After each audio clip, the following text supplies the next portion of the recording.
तेरा वचन मेरे पाँवों के लिए दीपक है और मेरे मार्ग का उजियाला है। तेरा वचन मेरे पाँवों के लिए दीपक है।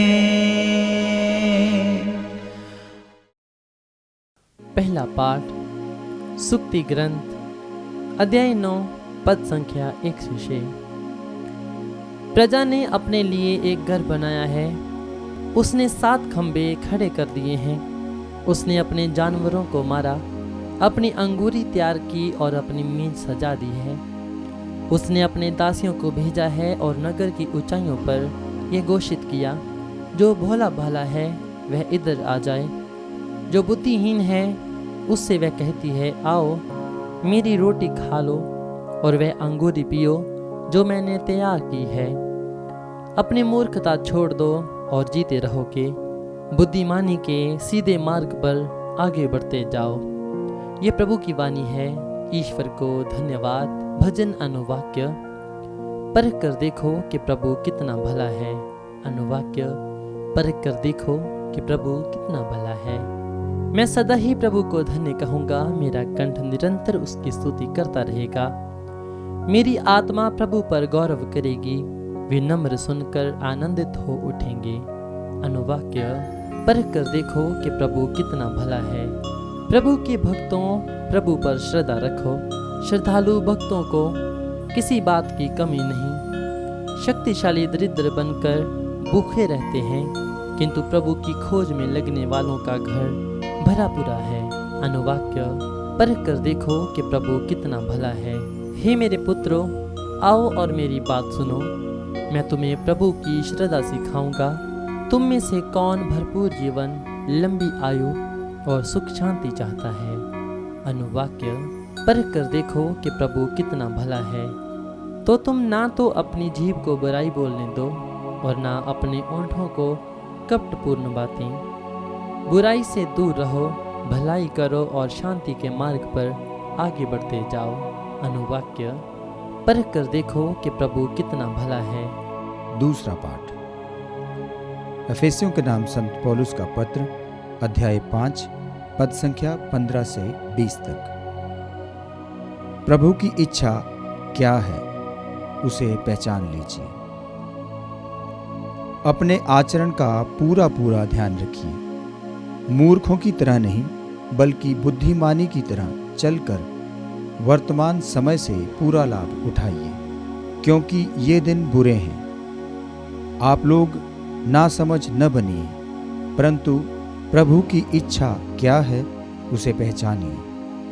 अंगूरी पीकर मत वाले नहीं बनिए, क्योंकि इससे विषय वासना उत्पन्न होती है, परंतु पवित्र आत्मा से परिपूर्ण हो जाइए।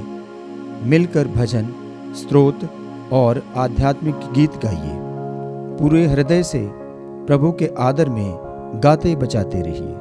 हमारे प्रभु यीशु मसीह के नाम पर सब समय सब कुछ के लिए पिता परमेश्वर को धन्यवाद देते रहिए। यह प्रभु की वाणी है।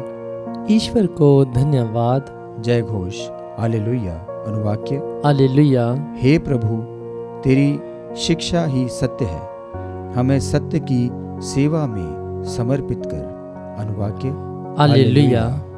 संत यूहन्ना के अनुसार पवित्र सुसमाचार अध्याय 6 पद संख्या 51 से 58। यीशु ने लोगों से कहा, स्वर्ग से उतरी हुई वह जीवंत रोटी मैं हूँ। यदि कोई वह रोटी खाए तो वह सदा जीवित रहेगा। जो रोटी मैं दूंगा वह संसार के जीवन के लिए अर्पित मेरा मांस है। इस पर यहूदी आपस में यह कहकर वाद विवाद कर रहे थे, ये हमें खाने के लिए अपना मांस कैसे दे सकता है। इसलिए यीशु ने उनसे कहा, मैं तुम लोगों से कह देता हूँ, यदि तुम मानव पुत्र का मांस नहीं खाओगे और उसका रक्त नहीं पियोगे तो तुम्हें जीवन प्राप्त नहीं होगा। जो मेरा मांस खाता और मेरा रक्त पीता है उसे अनंत जीवन प्राप्त होता है और मैं उसे अंतिम दिन पुनर्जीवित कर दूंगा, क्योंकि मेरा मांस सच्चा भोजन है और मेरा रक्त सच्चा पेय। जो मेरा मांस खाता और मेरा रक्त पीता है वह मुझ में निवास करता है और मैं उसमें। जिस तरह जीवंत पिता ने मुझे भेजा है और मुझे पिता से जीवन मिलता है, उसी तरह जो मुझे खाता है उसको मुझसे जीवन मिलेगा। ये वह रोटी है जो स्वर्ग से उतरी है। ये उस रोटी के सदृश नहीं है जिसे तुम्हारे पूर्वजों ने खाया था, वे तो मर गए, किंतु जो ये रोटी खाएगा वह अनंत काल तक जीवित रहेगा। यह प्रभु का पवित्र सुसमाचार है। ख्रिस्त की जय।